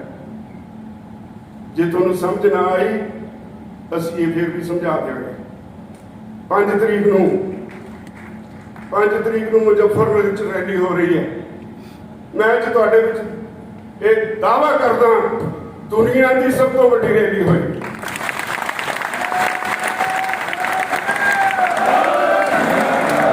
ਜਾ ਕੇ ਦੇਖਿਓ, ਆਓ ਉੱਥੇ ਮੁਜ਼ੱਫਰਨਗਰ ਸ਼ਹਿਰ ਵਿੱਚ ਜਿੱਥੇ ਕਿਤੇ ਜਾਓਗੇ ਕਿਸਾਨ ਹੀ ਕਿਸਾਨ ਦਿਸਣਗੇ। ਇੰਨਾ ਗੁੱਸਾ ਹੈ, ਸਾਊਥ ਦੀਆਂ ਸਟੇਟਾਂ 'ਚੋਂ ਲੋਕੀ ਵੱਡੀ ਗਿਣਤੀ 'ਚ ਆ ਰਹੇ ਨੇ। ਇਹ ਮੋਰਚਾ ਇਸੇ ਕਰਕੇ ਮੈਂ ਕਹਿੰਦਾ ਇਹ ਪੰਜਾਬ, ਹਰਿਆਣਾ, ਯੂਪੀ, ਉੱਤਰਾਖੰਡ, ਰਾਜਸਥਾਨ ਦਾ ਮੋਰਚਾ ਨਹੀਂ ਰਿਹਾ। ਜੇ 5000 ਕਿਸਾਨ ਇਕੱਠਾ ਟ੍ਰੇਨ ਭਰ ਕੇ ਟ੍ਰੇਨਾਂ ਦੇ ਵਿੱਚ ਦਿੱਲੀ ਮੋਰਚੇ ਤੇ ਆ ਕੇ ਹਾਜ਼ਰੀ ਲਾਉਂਦਾ, ਇਹਦਾ ਮਤਲਬ ਤਾਮਿਲਨਾਡੂ ਦੇ ਵਿੱਚ ਕੁਝ ਹੋ ਗਿਆ। ਜੇ 2000 ਕਿਸਾਨ ਆਂਧਰਾ ਦਾ ਆਉਂਦਾ ਇੱਥੇ ਮੋਰਚੇ ਤੇ, ਕਿਤੇ ਕੇਰਲਾ ਦਾ 1000 ਦਾ ਜੱਥਾ ਆਉਂਦਾ, ਇਹਦਾ ਮਤਲਬ ਸਾਊਥ 'ਚ ਕੁਝ ਹੋ ਗਿਆ। ਮੈਨੂੰ ਇੱਕ ਭਾਜਪਾ ਦਾ ਲੀਡਰ ਗੱਲ ਕਰਨ ਲੱਗ ਪਿਆ। ਮੈਂ ਉਹਨੂੰ ਕਿਹਾ ਮੈਨੂੰ ਇੱਕ ਦੱਸ, ਅਸੀਂ ਘਰ ਤਾਂ ਬੈਠੇ ਨਹੀਂ, ਸਾਨੂੰ ਸਮਝ ਪੈ ਗਈ ਔਰ ਮਨ ਬਣ ਗਿਆ ਵੀ ਘਰ ਵਾਲੀਆਂ ਸੁੱਖ ਸਹੂਲਤਾਂ ਇੱਥੇ ਨਹੀਂ। ਅਸੀਂ ਅੰਦੋਲਨਕਾਰੀ ਹਾਂ, ਜਿਹਨੂੰ ਮੋਦੀ ਅੰਦੋਲਨ ਜੀਵੀ ਕਹਿੰਦਾ ਹੈ, ਅਸੀਂ ਮਾਣ ਨਾਲ ਕਹਿੰਦੇ ਅਸੀਂ ਅੰਦੋਲਨ ਜੀਵੀ ਹਾਂ। ਅਸੀਂ ਆਪਣੇ ਜਿਉਣ ਲਈ ਇੱਥੇ ਸਾਧਨ ਜਿੰਨੇ ਕੁ ਚਾਹੀਦੇ ਨੇ ਉਹ ਪੈਦਾ ਕਰ ਲਏ। ਲੋਕਾਂ ਨੇ, ਸਾਡੇ ਭਾਈਚਾਰੇ ਨੇ ਉੱਥੇ ਪੱਖੇ ਲਾਤੇ, ਏਸੀ ਲਾਤੇ, ਤੇ ਲੰਗਰ ਵਿੱਚ ਕਦੇ ਕਿਸੇ ਦੇ ਸਮਾਨ ਮੁੱਕਿਆ ਹੀ ਨਹੀਂ। ਰੋਜ਼ ਟਰੱਕਾਂ ਦੇ ਟਰੱਕ ਭਰੇ ਜਾਂਦੇ ਨੇ। ਇੱਕ ਗੁਰੂ ਸਾਹਿਬ ਦੀ ਬਖਸ਼ਿਸ਼ ਹੈ ਪੰਜਾਬੀਆਂ ਨੂੰ। ਕਦੇ ਦੇਖਿਆ ਦੁਨੀਆ 'ਚ ਲੰਗਰ ਚੱਲਦੇ ਹੋਣ, ਘੇਰ ਕੇ ਬਦਾਮਾਂ ਦੀਆਂ ਮੁੱਠੀਆਂ ਭਰ ਫੜਾਉਂਦੇ ਹੋਣ, ਵੰਡਦੇ ਹੋਣ, ਲੋ ਨਹੀਂ ਆ ਖਾਣੇ ਪੈਣਗੇ, ਨਹੀਂ ਤਾਂ ਖਾਣੇ ਪੈਣਗੇ। ਇਹ ਬਹਾਦਰੀ ਹੈ ਸਾਡੇ ਭਾਈਚਾਰੇ ਦੀ, ਗੁਰੂ ਸਾਹਿਬ ਦੀ ਬਖਸ਼ਿਸ਼ ਹੈ। ਤੇ ਇਹੋ ਜਿਹੇ ਲੋਕਾਂ ਨੂੰ ਤੁਸੀਂ ਕਿਵੇਂ ਹਰਾ ਦਿਓਗੇ? ਅਸੀਂ ਤਾਂ ਸਿੱਖ ਲਿਆ ਅਸੀਂ ਇੱਥੇ ਸੜਕਾਂ ਤੇ ਹੀ ਸੌਣਾ ਹੈ। ਅਸੀਂ ਸਰਦੀ ਕੱਢ ਲਈ, ਗਰਮੀ ਕੱਢ ਲਈ, ਬਰਸਾਤ ਕੱਢ ਲਈ, ਅਗਲੀ ਸਰਦੀ ਲਈ ਫੇਰ ਤਿਆਰ ਹਾਂ। ਜਿੰਨੀ ਦੇਰ ਬਿਠਾਉਣਾ ਬਿਠਾਈ ਰੱਖੋ। ਪਰ ਤੁਹਾਡਾ ਕੀ ਹੋਊ? ਇਹ ਅੰਦੋਲਨ ਨਾਲ ਅਵੇਅਰਨੈਸ ਵਧੀ, ਪੰਜਾਬ ਤੋਂ ਬਾਹਰ ਹਰਿਆਣੇ 'ਚ ਗਈ, ਅਵੇਅਰਨੈਸ ਵਧੀ, ਉੱਤਰਾਖੰਡ ਚਲੀ ਗਈ, ਰਾਜਸਥਾਨ ਚਲੀ ਗਈ, ਯੂਪੀ ਚਲੀ ਗਈ, ਹੁਣ ਸਾਊਥ ਚਲੀ ਗਈ। ਜਿੱਥੇ ਜਿੱਥੇ ਅਵੇਅਰਨੈਸ ਵਧੀ ਜਾਂਦੀ ਹੈ ਤੁਹਾਡੀ ਦਫਾ ਪੱਟੀ ਜਾ ਰਹੀ ਹੈ। ਤੁਹਾਡੇ ਪੱਲੇ ਕੀ ਰਹੂ? ਔਰ 2024 ਤੱਕ ਜੇ ਤੁਸੀਂ ਸਾਨੂੰ ਇਸੇ ਤਰ੍ਹਾਂ ਬਿਠਾ ਕੇ ਰੱਖੋਗੇ, ਕੋਈ ਦੁਨੀਆ ਦੀ ਤਾਕਤ ਤੁਹਾਨੂੰ ਜਿਤਾ ਨਹੀਂ ਸਕਦੀ। ਔਰ ਅਸੀਂ ਡਿਟਰਮਿੰਡ ਹਾਂ, ਅਸੀਂ ਬੈਠੇ ਹਾਂ। ਅੱਜ ਗਿਣਤੀ ਦਾ ਸਵਾਲ ਨਹੀਂ, ਮੋਰਚਾ ਆਪਣੇ ਆਪ ਵਿੱਚ ਸਥਾਪਿਤ ਹੋ ਗਿਆ ਸਾਰੀ ਦੁਨੀਆ ਦੀ ਨਿਗਾਹ 'ਚ। ਭਾਵੇਂ ਗਿਣਤੀ ਘਟਿਆ ਵਧੇ ਹੋਈ ਵੱਖਰੀ ਗੱਲ ਹੈ, ਪਰ ਸਾਨੂੰ ਇਹ ਵੀ ਪਤਾ ਹੈ ਜਿੱਦਣ ਅਸੀਂ ਸੱਦਾ ਦਿੰਦੇ ਆ, ਅਗਲੇ ਦਿਨ ਉੱਥੇ ਨੇਰੀ ਆ ਜਾਂਦੀ ਹੈ। ਅਸੀਂ ਸੱਦਾ ਦਿੰਦੇ ਆ ਕਿ ਸਾਨੂੰ ਆ ਜਾਓ ਪੰਜਾਬ ਤੋਂ, ਭੱਜ ਕੇ ਗੱਡੀਆਂ ਲੈ ਕੇ ਉੱਥੇ ਚਲੇ ਜਾਂਦੇ ਨੇ। ਉਹ ਹਾਲਾਤ ਇੱਦਾਂ ਦੇ ਪੈਦਾ ਹੋ ਗਏ। ਅੱਜ ਇਹਨਾਂ ਕਾਨੂੰਨਾਂ ਦੇ ਬਾਰੇ ਔਰ ਅੰਦੋਲਨ ਦੇ ਬਾਰੇ ਘਰ ਘਰ ਹੱਥ ਚੁੱਲ੍ਹੇ ਦੇ ਉੱਤੇ ਚਰਚਾ ਹੁੰਦੀ ਹੈ। ਤੇ ਜਦੋਂ ਇਦਾਂ ਦੇ ਹਾਲਾਤ ਬਣ ਜਾਣ, ਜਿਹੜੀ ਤਬਦੀਲੀ ਆ ਉਹ ਸਾਫ਼ ਨਜ਼ਰ ਆਉਣ ਲੱਗ ਪੈਂਦੀ ਹੈ। ਇੱਥੇ ਤਬਦੀਲੀ ਆਉਣੀ ਹੈ। ਤਬਦੀਲੀ ਵਿੱਚ ਜੇ ਤੁਹਾਡੇ ਵਰਗੇ ਰੋਸ਼ਨ ਦਿਮਾਗ ਲੋਕ, ਜੇ ਨਵੀਂ ਪੀੜ੍ਹੀ ਆਪਣੀ ਜ਼ਿੰਮੇਵਾਰੀ ਸਮਝ ਕੇ ਰੋਲ ਨਿਭਾਏਗੀ ਤਾਂ ਤਬਦੀਲੀ ਠੀਕ ਆ ਜਾਏਗੀ। ਨਹੀਂ ਇਹ ਪੋਲੀਟੀਸ਼ੀਅਨ ਬੜੇ ਗਏ ਗੁਜ਼ਰੇ ਨੇ, ਇਹ 6 ਮਹੀਨੇ ਸਿਰੀ ਧਸੋ ਕੇ ਬੈਠੇ ਰਹਿਣਗੇ, ਫਿਰ ਸੱਤਵਾਂ ਸਿਰੀ ਚੱਕਣਗੇ। ਇਹ ਹੁਣ ਚੱਕਣ ਨਹੀਂ ਦੇਣੇ, ਇਹ ਚੱਕਣ ਨਹੀਂ ਦੇਣੀ। ਮੇਰੀ ਤੁਹਾਨੂੰ ਇਹ ਅਪੀਲ ਹੈ। ਇੱਥੇ ਮੇਰੇ ਇੱਕ ਸਾਥੀ ਕਹਿ ਕੇ ਗਏ ਵੀ ਬੁੱਧੀਜੀਵੀ ਵਰਗ ਚੁੱਪ ਬੈਠਾ ਹੈ, ਪਰ ਬਹੁਤ ਕੁਝ ਕਰ ਰਿਹਾ। ਚੁੱਪ ਬੈਠਾ ਵੀ ਬਹੁਤ ਕੁਝ ਕਰ ਰਿਹਾ। ਉਹ ਜੇ ਬੁੱਧੀਜੀਵੀ ਵਰਗ ਜਿੱਥੇ ਬੈਠਾ ਕੰਨਾਂ ਵਾਟੀ ਪੁਰ ਕਰਨੇ ਸ਼ੁਰੂ ਕਰ ਦੇ, ਇਹਦੇ ਨਾਲ ਵੀ ਵੱਡੀ ਤਬਦੀਲੀ ਆ ਜਾਂਦੀ ਹੈ। ਲੋੜ ਹੈ ਹਰੇਕ ਨੂੰ ਆਪੋ ਆਪਣਾ ਬਣਦਾ ਹਿੱਸਾ ਪਾਉਣ ਦੀ। ਤੇ ਮੈਂ ਕਾਨੂੰਨਾਂ ਤੇ ਚਰਚਾ ਕਰਨੀ ਚਾਹੁੰਦਾ ਸੀ ਤੇ ਸਮਾਂ ਬਹੁਤ ਹੋ ਗਿਆ। ਮੈਂ ਮੇਰੇ ਖਿਆਲ ਡਾਕਟਰ ਸਾਹਿਬ ਬਹੁਤ ਕੁਝ ਕਹਿ ਗਏ ਤੁਹਾਨੂੰ, ਉਹਦੇ ਨਾਲ ਕਾਫੀ ਤੁਹਾਨੂੰ ਮਟੀਰੀਅਲ ਮਿਲ ਜਾਏਗਾ। ਸਿਰਫ ਇੱਕੋ ਗੱਲ ਕਹਾਂਗਾ, ਇਹ ਕਾਨੂੰਨ ਸਿਰਫ ਖੇਤੀ ਤੱਕ ਸੀਮਤ ਨਹੀਂ, ਇਹ ਸਾਰੇ ਸਮਾਜ ਦੇ ਨਾਲ ਸੰਬੰਧਿਤ ਨੇ। ਸਾਰੇ ਸਮਾਜ ਦੇ ਵਿੱਚ ਜੇ ਨਾ ਧਿਆਨ ਕੀਤਾ ਤਾਂ ਇੱਕ ਵੱਡੀ ਤਬਦੀਲੀ, ਨੈਗੇਟਿਵ ਤਬਦੀਲੀ ਆਏਗੀ। ਜੇ ਜਿਸ ਤਰ੍ਹਾਂ ਅੱਜ ਲੜ ਰਹੇ ਹੋ, ਇਹ ਜਿਹਦੇ 'ਚ ਸਾਨੂੰ ਜਿੱਤ ਯਕੀਨੀ ਲੱਗਦੀ ਹੈ, ਤਾਂ ਪੋਜ਼ਿਟਿਵ ਤਬਦੀਲੀ ਆਏਗੀ। ਇਸ ਦੇਸ਼ ਨੂੰ ਲੋੜ ਹੈ ਇੱਕ ਪੋਜ਼ਿਟਿਵ ਤਬਦੀਲੀ ਦੀ। ਇਸ ਦੇਸ਼ ਨੂੰ ਲੋੜ ਹੈ ਉਹਨਾਂ ਲੋਕਾਂ ਦੀ ਜਿਹੜੇ ਇੱਥੇ ਦੀਆਂ ਵੱਡੀਆਂ ਸਮੱਸਿਆਵਾਂ, ਅਨਐਮਪਲੋਇਮੈਂਟ ਦੀ, ਕਰਪਸ਼ਨ ਦੀ, ਗਰੀਬੀ ਦੀ, ਇਹਨਾਂ ਸਮੱਸਿਆਵਾਂ ਨੂੰ ਐਡਰੈਸ ਕਰਨ ਵਾਸਤੇ ਪਾਲਿਸੀਜ਼ ਬਣਾਉਣ। ਇਹੋ ਜਿਹੇ ਲੋਕਾਂ ਦੀ ਜਿਹੜੇ ਲੋਕਾਂ ਦੀ ਚਿੰਤਾ ਕਰਨ, ਜਿਨ੍ਹਾਂ ਨੂੰ ਲੋਕਾਂ ਕੋਲੋਂ ਮੁਸ਼ਕ ਨਾ ਆਏ, ਜਿਹੜੇ ਲੋਕਾਂ ਵਿੱਚ ਤੁਰੇ ਫਿਰਨ। ਜਦੋਂ ਕੈਨੇਡਾ ਦੇ ਪ੍ਰਧਾਨ ਮੰਤਰੀ ਨੂੰ ਸਬਜ਼ੀ ਖਰੀਦਦੇ ਦੇਖੀਦਾ, ਕਿਤੇ ਕੋਈ ਵੀਡੀਓ ਵਾਇਰਲ ਹੁੰਦੀ ਹੈ ਤਾਂ ਮਨ ਉਦਾਸ ਹੋ ਜਾਂਦਾ ਹੈ। ਸਾਡੇ ਤਾਂ ਇੱਕ ਐਮਐਲਏ ਦੇ ਚਮਚਾ ਵੀ, ਉਹ ਵੀ ਸਿਕਿਉਰਿਟੀ ਲਈ ਤੁਰਿਆ ਫਿਰਦਾ ਹੈ, ਉਹ ਵੀ ਸਟੇਟ ਦੇ ਬਾਹਰ ਹੈ। ਤੇ ਇੱਥੇ ਸਾਡੇ ਕਿਉਂ ਨਹੀਂ? ਜਿਹੜਾ ਲੋਕਾਂ ਦਾ ਆਦਮੀ ਹੈ ਉਹ ਲੋਕਾਂ ਤੋਂ ਕਿਉਂ ਡਰੇ? ਮੈਨੂੰ ਇਹ ਬੜੀ ਦੇਰ ਕਹਿੰਦੇ ਰਹੇ, ਬੜਾ ਡਰਾਇਆ ਮੈਨੂੰ ਪਿਛਲੇ ਦਿਨਾਂ 'ਚ, ਸਿਕਿਉਰਿਟੀ ਲੈ ਲਓ, ਤੁਸੀਂ ਹਿੱਟ ਲਿਸਟ ਤੇ ਹੋ। ਜਦੋਂ ਨਾ ਹਟੇ ਇੱਕ ਵੱਡੇ ਅਧਿਕਾਰੀ ਨੂੰ ਮੈਂ ਕਿਹਾ ਮੈਨੂੰ ਇੱਕ ਦੱਸ, ਤੇਰੇ ਕੋਲ ਕੋਈ ਐਸੀ ਤਾਕਤ ਹੈ ਮੇਰੀ ਮੌਤ ਨੂੰ ਇੱਕ ਦਿਨ ਅੱਗੇ ਪਿੱਛੇ ਕਰ ਸਕਦਾ? ਚੁੱਪ। ਮੈਂ ਕਿਹਾ ਫਿਰ ਮੈਨੂੰ ਆਪਣੀ ਮੌਤ ਮਰਨ ਦੇ, ਮੈਂ ਵੀ ਰੋਜ਼ ਮਰਨਾ। ਸਿਕਿਉਰਿਟੀ ਭੇਜ ਮੈਂ ਵਾਪਸ ਕਰਤੀ। तो मैं समझदा, मैं इस गल का धारनी हाँ, पब्लिक लाइफ ਜਿਹੜੇ पब्लिक ਦੇ ਲੋਕ ਨੇ ਉਹ ਲੋਕਾਂ ਤੋਂ ਕਿਉਂ ਡਰਨ? ਲੋਕੀ ਉਹਨਾਂ ਨੂੰ ਸਵਾਲ ਕਰਨਗੇ, ਉਹਨਾਂ ਦਾ ਅਧਿਕਾਰ ਹੈ। ਔਰ ਉਹ ਪਬਲਿਕ ਮੈਨ ਦੀ ਡਿਊਟੀ ਹੈ ਉਹ ਲੋਕਾਂ ਦਾ ਸਵਾਲ ਸੁਣੇ, ਉਹਦਾ ਜਵਾਬ ਦੇਵੇ। ਜੇ ਨਹੀਂ ਜਵਾਬ ਆਉਂਦਾ ਤਾਂ ਉਹਨਾਂ ਦਾ ਸਮਾਂ ਮਿਲੇ ਕਿ ਮੈਂ ਹੋਰ ਸਮਝਣਾ, ਮੈਂ ਫਲਾਣੇ ਦੇ ਜਵਾਬ ਦਊਂ। ਲੋਕਾਂ ਦੇ ਨਾਲ ਜੇ ਲੋਕਾਂ ਤੋਂ ਦੂਰ ਰਹੋਗੇ ਤਾਂ ਲੋਕਾਂ ਦੀਆਂ ਸਮੱਸਿਆਵਾਂ ਦਾ ਹੱਲ ਨਹੀਂ ਕਰ ਸਕਦੇ। ਇਸ ਲਈ ਮੈਨੂੰ ਅੱਜ ਬਹੁਤ ਖੁਸ਼ੀ ਇਸ ਗੱਲ ਦੀ ਹੈ ਵੀ ਮੈਂ ਇਸ ਯੂਨੀਵਰਸਿਟੀ, ਬਲਕਿ ਸਾਰੀਆਂ ਯੂਨੀਵਰਸਿਟੀ 'ਚੋਂ ਪਹਿਲੀ ਵਾਰੀ, ਸਾਡੇ ਵਾਲੇ ਤਾਂ ਬੈਠੇ ਹੀ ਨੇ, ਯੂਨੀਵਰਸਿਟੀ ਦੇ ਸਟੂਡੈਂਟਸ ਨਾਲ, ਆਪਣੇ ਬੱਚਿਆਂ ਨਾਲ ਮੈਂ ਗੱਲਾਂ ਕਰ ਰਿਹਾ। ਇਹ ਪਹਿਲੀ ਵਾਰੀ ਮੈਨੂੰ ਨਸੀਬ ਹੋਇਆ। ਮੈਨੂੰ ਲਗਾਓ ਹੈ ਕਿ ਐਜੂਕੇਸ਼ਨ ਨਾਲ। ਮੇਰੇ ਰੋਲ ਮਾਡਲ ਭਗਤ ਪੂਰਨ ਸਿੰਘ ਨੇ, ਮੇਰੇ ਪਿੰਡ ਤੋਂ ਸੀ। ਮੈਂ ਬਚਪਨ ਤੋਂ ਉਹ ਪਿੰਡੋਂ ਨਿਕਲੇ ਆਏ ਨਹੀਂ ਸੀ ਵਾਪਸ, ਤੇ ਮੈਂ ਉਹਨਾਂ ਬਾਰੇ 1958 'ਚ ਅੰਗਰੇਜ਼ੀ ਟ੍ਰਿਬਿਊਨ 'ਚ ਇੱਕ ਫੀਚਰ ਪੜ੍ਹਿਆ, ਅੰਬਾਲੇ ਆਉਂਦਾ ਹੁੰਦਾ ਸੀ। ਤੇ ਉਹ ਪੜ੍ਹ ਕੇ ਮੈਂ ਪੁੱਛਾਂ ਪਿੰਡ 'ਚ ਕੌਣ ਹੈ? ਇੱਕ ਸੱਜਣ ਨੇ ਦੱਸਿਆ, ਮੈਂ ਭਗਤ ਜੀ ਕੋਲ ਗਿਆ, ਉਹ ਰੋਏ। ਮੈਂ ਪਿੰਡ ਨੂੰ ਭੁੱਲ ਗਿਆ ਸੀ, ਤੂੰ ਕਿੱਥੇ? ਮੈਨੂੰ ਯਾਦ ਕਰਾਤਾ। ਤੇ ਮੈਂ ਆ ਕੇ ਪਿੰਡ ਵਿੱਚ ਕੁਝ ਸੱਜਣਾਂ ਨੂੰ ਕਿਹਾ, ਬਜ਼ੁਰਗਾਂ ਨੂੰ, ਉਹ ਜਾ ਕੇ ਲੈ ਕੇ ਆਏ ਭਗਤ ਜੀ ਦੀ ਸੁਸਾਇਟੀ ਨੂੰ ਦੇਣ ਨੂੰ ਕੋਈ ਅੱਜ ਮੁਨਕਰ ਨਹੀਂ ਹੋ ਸਕਦਾ। ਸਾਡੇ ਇਲਾਕੇ ਦੀ ਸਭ ਤੋਂ ਅਮੀਰ ਫੈਮਿਲੀ ਨੂੰ ਬਿਲੋਂਗ ਕਰਦੇ ਸੀ, ਪਰ ਘਰ ਵੱਲ ਮੁੜ ਕੇ ਝਾਕੇ ਨਹੀਂ। ਮੈਨੂੰ ਪਿਆਰ ਬਹੁਤ ਕਰਦੇ ਸੀ। ਉਹਨਾਂ ਦੇ ਨਾਂ ਤੇ ਇੱਕ ਸਕੂਲ ਚਲਾਉਣਾ, ਜਿਸ ਸਕੂਲ 'ਚ ਨੋ ਪ੍ਰੋਫਿਟ ਨੋ ਲਾਸ ਤੇ ਚਲਾਉਣੇ ਆ। ਜਿਹੜੇ ਕਾਲਜ 'ਚ ਮੈਂ ਪ੍ਰਧਾਨ ਹਾਂ, ਉਸ ਕਾਲਜ 'ਚ ਜੋ ਕੁਝ ਕੀਤਾ ਉਹ ਤੋਂ ਬਿਨਾਂ ਇੱਕ ਨਵੀਂ ਜਿਹੜੀ ਪੰਜਾਬ 'ਚ ਕਿਤੇ ਨਹੀਂ ਰਵਾਇਤ ਪਾਈ। ਮੇਰੇ ਖਿਆਲ 'ਚ ਸਾਡੇ ਉਸ ਕਾਲਜ ਵਿੱਚ ਸਾਰੇ ਬੱਚਿਆਂ ਨੂੰ ਦੁਪਹਿਰ ਵੇਲੇ, ਸਟਾਫ ਨੂੰ, ਬੱਚਿਆਂ ਨੂੰ ਫ੍ਰੀ ਲੰਗਰ ਹੁੰਦਾ ਹੈ।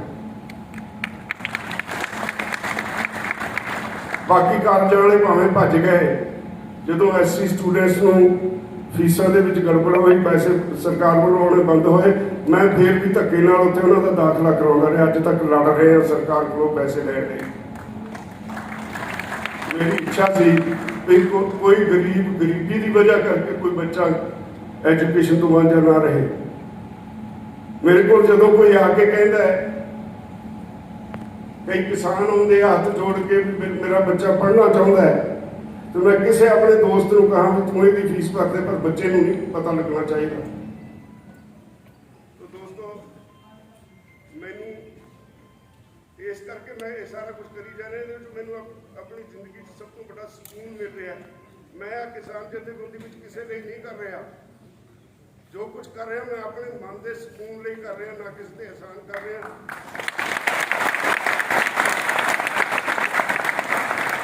ਮੈਨੂੰ ਗਲਤੀ ਹੁੰਦੀ ਹੈ, ਆਪਣੀ ਗਲਤੀ ਮੰਨਣ ਲਈ ਇੱਕ ਸਕਿੰਟ ਲਾਉਣਾ ਮੈਨੂੰ ਇਸੇ ਕਰਕੇ ਮਹਿਸੂਸ ਹੋਈ ਜਾਂਦਾ ਵੀ ਮੋਦੀ ਸਰਕਾਰ ਨੇ ਗਲਤੀ ਕਰ ਲਈ। ਆਫ ਦੀ ਰਿਕਾਰਡ ਸਾਨੂੰ ਕਹੀ ਜਾਂਦੇ ਅਸੀਂ ਕਾਨੂੰਨ ਲਾਗੂ ਨਹੀਂ ਕਰ ਰਹੇ। ਉਹਨਾਂ ਨੂੰ ਆਪਣੀ ਗਲਤੀ ਦੁਰਸਤ ਕਰਨ ਵਿੱਚ ਦਿੱਕਤ ਕੀ ਹੈ? ਮੈਂ ਸਮਝਦਾ ਕਰੈਕਟਰ ਦੀ ਦਿੱਕਤ ਹੈ। ਕਰੈਕਟਰ ਦੀ ਦਿੱਕਤ ਹੈ। ਲੋਕ ਪੱਕੀ ਕਰੈਕਟਰ ਨਹੀਂ ਰਿਹਾ। ਲੋਕਾਂ ਨੂੰ ਫਸਾਉਣ ਦਾ ਔਰ ਕਾਰਪੋਰੇਟਸ ਨੂੰ ਵਸਾਉਣ ਦਾ ਕਰੈਕਟਰ ਭੰਗ ਹੋ ਗਿਆ। ਤੋ ਇਸ ਲਈ ਸਾਡੀ ਸਭ ਦੀ ਲੜਾਈ ਹੈ, ਪੂਰੇ ਸਮਾਜ ਦੀ ਲੜਾਈ ਹੈ। ਇਸ ਲੜਾਈ ਵੱਲ ਸਾਰੀ ਦੁਨੀਆ ਦੇਖ ਰਹੀ ਹੈ। ਤੁਸੀਂ ਪੰਜਾਬੀ ਇਸ ਗੱਲ ਤੇ ਮੈਂ ਸਮਝਦਾ ਭਾਈਵਾਲ ਸਾਡੇ ਨਾਲ ਇਹ ਅੰਦੋਲਨ ਖੜਾ ਕਰਨ ਵਿੱਚ, ਔਰ ਪੰਜਾਬ ਇਹਦਾ ਧੁਰਾ ਹੈ। ਇਸ ਐਜੂਕੇਸ਼ਨ ਦਾ ਧੁਰਾ ਪੰਜਾਬ ਹੈ। ਜੇ ਧੁਰੇ 'ਚ ਡੈਕ ਪੈ ਗਈ, ਯਾਦ ਰੱਖਿਓ ਮਸ਼ੀਨ ਫੇਲ ਹੋ ਜਾਂਦੀ ਹੈ। ਪੰਜਾਬੀਆਂ ਨੇ ਅੱਜ ਤੱਕ ਇਸ ਧੁਰੇ ਨੂੰ ਪਾਲ ਕੇ ਰੱਖਿਆ ਹੈ, ਆਪਣੀ ਜ਼ਿੰਮੇਵਾਰੀ ਸਮਝੀ ਹੈ। ਇਸੇ ਤਰ੍ਹਾਂ ਆਪਣੀ ਜ਼ਿੰਮੇਵਾਰੀ ਸਮਝੀ ਰੱਖੋ। ਜਿਹੜੇ ਇੱਥੇ ਨਹੀਂ ਆਏ, ਤੁਸੀਂ ਇੱਥੇ ਬੈਠੇ ਹੋ, ਆਪਾਂ ਇੱਕ ਰੋੜੀ ਮਾਰਦੇ ਹਾਂ ਟੋਬੇ 'ਚ, ਉਹ ਲਹਿਰ ਸਿਰੇ ਤੱਕ ਜਾਂਦੀ ਹੈ। ਤੇ ਤੁਸੀਂ ਤਾਂ ਇੱਥੇ ਇੰਨੇ ਬੈਠੇ ਹੋ, ਇੰਨੀਆਂ ਰੋੜੀਆਂ ਮਾਰਦੇ, ਸਾਰੇ ਪੰਜਾਬ ਜਿਹੜੇ ਘਰਾਂ 'ਚ ਬੈਠੇ ਨੇ, ਜਿਹੜੇ ਨਹੀਂ ਵੀ ਹਿੱਲੇ, ਉਹ ਵੀ ਹਿੱਲ ਜਾਣ, ਔਰ ਅਸੀਂ ਫੇਰ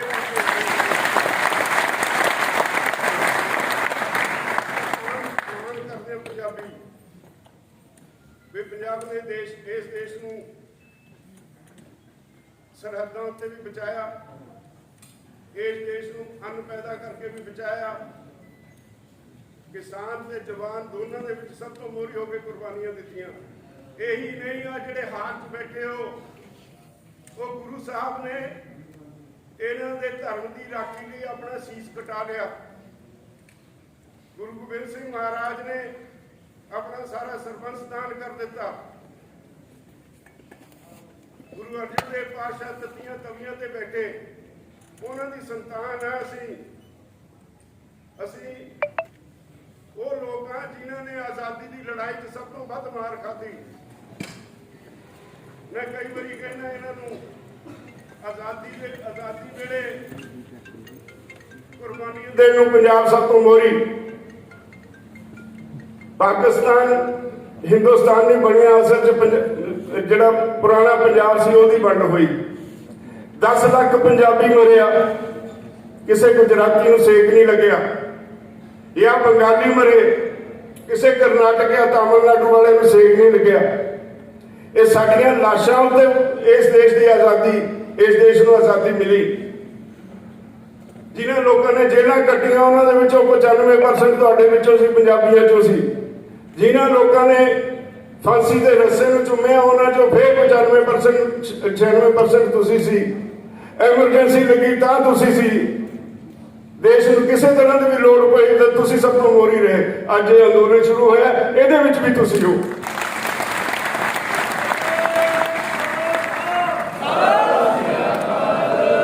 ਮੈਂ ਸਮਝਦਾ ਏਡਾ ਵੱਡਾ ਜੁਮਾ ਜਿਹੜਾ ਤੁਸੀਂ ਚੁੱਕਿਆ ਇਸ ਦੇਸ਼ ਦੀ ਆਰਥਿਕ ਆਜ਼ਾਦੀ ਲਈ, ਪੋਲੀਟੀਕਲ ਆਜ਼ਾਦੀ ਲਈ।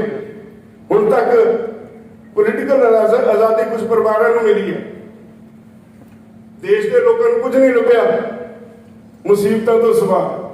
ਜੇ ਦੇਸ਼ ਦੀ ਆਰਥਿਕ ਆਜ਼ਾਦੀ ਲਈ, ਦੇਸ਼ ਦੀ ਸਮਾਜਿਕ ਆਜ਼ਾਦੀ ਲਈ, ਦੇਸ਼ ਦੀ ਪੋਲੀਟੀਕਲ ਆਜ਼ਾਦੀ ਲਈ ਇਹ ਮੋਰਚਾ ਜੇ ਮੋਹਰੀ ਬਣਿਆ ਤਾਂ ਇਹਨੂੰ ਸੰਭਾਲਣਾ ਤੁਹਾਡੀ ਮੁੱਢਲੀ ਜ਼ਿੰਮੇਵਾਰੀ ਹੈ।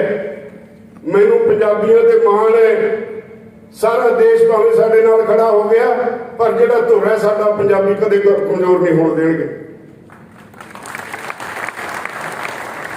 ਯਕੀਨ ਰੱਖੋ, ਮੈਂ ਤੁਹਾਨੂੰ ਇਹ ਪੱਕੇ ਯਕੀਨ ਨਾਲ ਕਹਿ ਕੇ ਜਾ ਰਿਹਾ, ਮੇਰੇ ਸਾਥੀਆਂ ਵੱਲੋਂ ਸਾਰਿਆਂ ਵੱਲੋਂ ਯਕੀਨ ਦਿਵਾ ਰਿਹਾ, ਇਹ ਮੋਰਚਾ ਜਿੱਤਾਂਗੇ, ਜਿੱਤਾਂਗੇ, ਹਰ ਹਾਲਤ 'ਚ ਜਿੱਤਾਂਗੇ, ਕੋਈ ਤਾਕਤ ਹਰਾ ਨਹੀਂ ਸਕਦੀ। ਬਹੁਤ ਬਹੁਤ ਧੰਨਵਾਦ। ਵਾਹਿਗੁਰੂ ਜੀ ਕਾ ਖਾਲਸਾ, ਵਾਹਿਗੁਰੂ ਜੀ ਕੀ ਫਤਿਹ।